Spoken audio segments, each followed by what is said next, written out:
বঙ্গোপসাগরে সৃষ্ট গভীর নিম্নচাপটি এখন দেশের স্থলভাগে উঠে এসেছে। বৃহস্পতিবার রাতেই এটি পশ্চিমবঙ্গ ও বাংলাদেশের উপকূল অতিক্রম করে সাতক্ষীরা অঞ্চলে অবস্থান নেয় এবং স্থল গভীর নিম্নচাপে পরিণত হয় বলে জানিয়েছেন আবহাওয়া অধিদপ্তর। চট্টগ্রামে গত ৪৮ ঘণ্টায় ২৩৪ মিলিমিটার বৃষ্টি রেকর্ড করেছে পতেঙ্গা আবহাওয়া অফিস।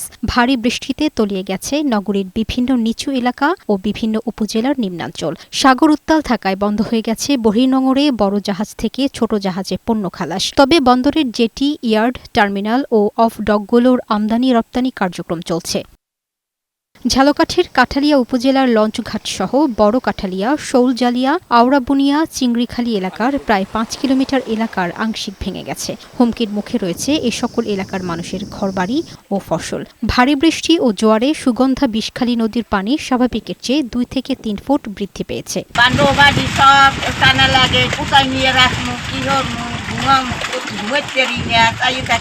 অনেক বেশি বর্ষা, এলাকায় পানি উঠে গেছে অনেক জায়গা। নোয়াখালীতে ২৪ ঘণ্টায় সর্বোচ্চ ২৮৫ মিলিমিটার বৃষ্টিপাত রেকর্ড করা হয়েছে। এতে কোম্পানীগঞ্জ উপজেলার মুসাপুর ও চরহাজারী ইউনিয়ন, চর এলাহি ও হাতিয়ার বিভিন্ন নিচু এলাকা প্লাবিত হয়েছে। কক্সবাজারের দ্বীপ উপজেলা কুতুবদিয়ায় বেশ কয়েকটি স্থানে বেড়িবাঁধ ভেঙে গেছে। জেলা সদরের ভারুয়াখালী ও কুতুবদিয়ায় বেড়িবাঁধ ভেঙে গিয়ে জোয়ারের পানিতে প্লাবিত হয়েছে গ্রামের পর গ্রাম। মহেশখালীতে বৃহস্পতিবার জোয়ারের পানিতে ভেসে গিয়ে একজনের মৃত্যু হয়েছে বলে জানিয়েছে জেলা প্রশাসন।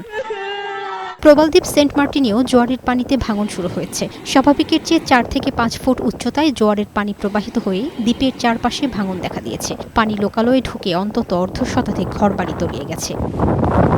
বান্দরবানে টানা বৃষ্টিতে শহরের বনরূপা, হাফিজখুনা, মেম্বারপাড়া সহ বেশ কিছু নিচু এলাকায় সড়ক ডুবে গেছে। আবহাওয়া অফিস জানিয়েছে, বরিশাল, পটুয়াখালী, নোয়াখালী, কুমিল্লা, চট্টগ্রাম, কক্সবাজার এবং সিলেট অঞ্চলে বজ্রসহ বৃষ্টিসহ ঝোড়ো হাওয়া বয়ে যেতে পারে। এসব এলাকার নদীবন্দরসমূহকে ২ নম্বর সতর্ক সংকেত দেখাতে বলা হয়েছে। প্রায় ২০ ঘণ্টা বন্ধ থাকার পর চাঁদপুরে স্বাভাবিক হয়েছে যাত্রীবাহী লঞ্চ চলাচল। এর আগে বৈরী আবহাওয়ার কারণে বৃহস্পতিবার বিকেল থেকে চাঁদপুর ঢাকা নৌপথের সব ধরনের যাত্রীবাহী লঞ্চ চলাচল বন্ধ ঘোষণা করে বিআইডব্লিউটিএ। ফেনীর উপকূলীয় উপজেলা সোনাগাজীর প্রায় ৪টি গ্রাম প্লাবিত হয়েছে। টানা বৃষ্টি আর জোয়ারের পানিতে এসব গ্রামের বসতবাড়ি ও রাস্তাঘাট তলিয়ে গেছে। এছাড়া মৌলভীবাজার, শেরপুর, খাগড়াছড়ি সহ উপকূলীয় বিভিন্ন জেলায় টানা বৃষ্টিতে বিপাকে পড়েছে মানুষ। লামিয়া আক্তার, বৈশাখী সংবাদ।